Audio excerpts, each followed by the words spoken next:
Hi, I'm Brendan, and for this week's discussion, we're to discuss the problem of scale and how it affects into a government's ability to effectively operate and meet the needs of its population. So, to understand this question, according to Dr. Livingston, he contends that there are two schools of thought on political order. He argues that one supports political order as natural, while the other one shows are artificial. So the first view is best symbolized by ancient philosopher Aristotle, while the second view is best symbolized by 17th English philosopher Thomas Hobbes, which is more of the modern view of it. So Livington discusses how the Aristotelian tradition political society should be relatively small, while the more modern Hobbesian tradition should not only be large, but very large. The bigger, the better.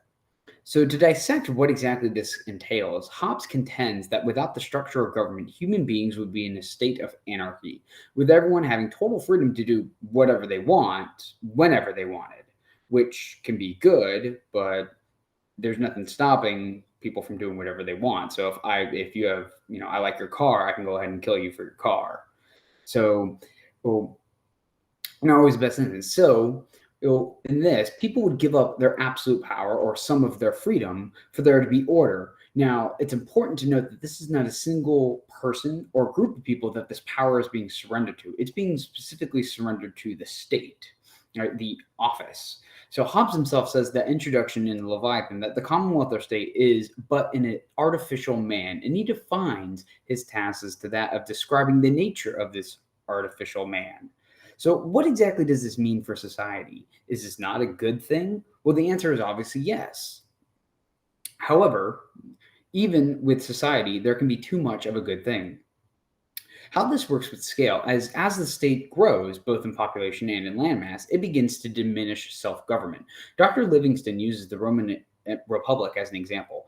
In 329 BC, it only had around 10,000 citizens. And when it went to war with another country, instead of obliterating their foe, they invited them to join them. They absorbed them. And so the citizens of that country then became Roman citizens. And then Rome would rinse, cycle, and repeat this process. And they would just keep absorbing various countries and keep expanding their territory, their military, and their resources. And eventually, that 10,000 number of citizens is going to grow into well over 1 million.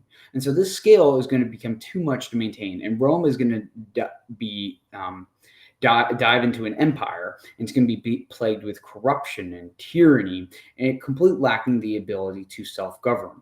And so the United States is currently following this trajectory. I often joke with my friends that we are witnessing the fall of Rome in real time with the United States. Livingston contends that the United States is too big for self-government in terms of population and territory. And this can be traced back to Lincoln, who embraced the Hobbesian view, believing that the point of government was to establish minimum civil association and for that reason needed large government. Lincoln did not believe that the states were sovereign political societies and thus they had no authority to withdraw from the Union. He believed that the Union was older than any state, and in fact, it had created them as states. Originally, some dependent colonies made the Union, and in turn, the Union threw off their old dependents for them and made them states.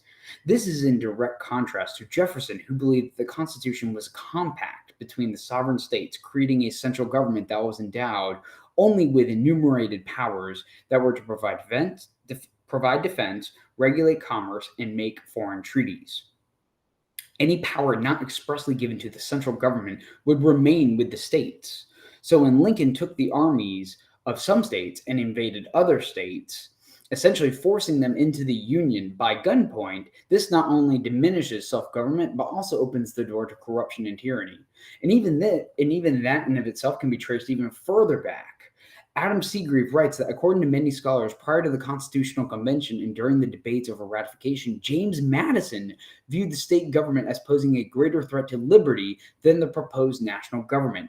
He therefore emphasized the need for more energetic national government. Soon after the adoption of the Constitution, however, Madison began to view the national government under the leadership of Hamilton as posing a more serious threat to liberty than the state governments, a threat underscored by the passage of the Tyrannical, Alien, and Sedition Acts. Okay. Well, that is my video. Thanks for watching.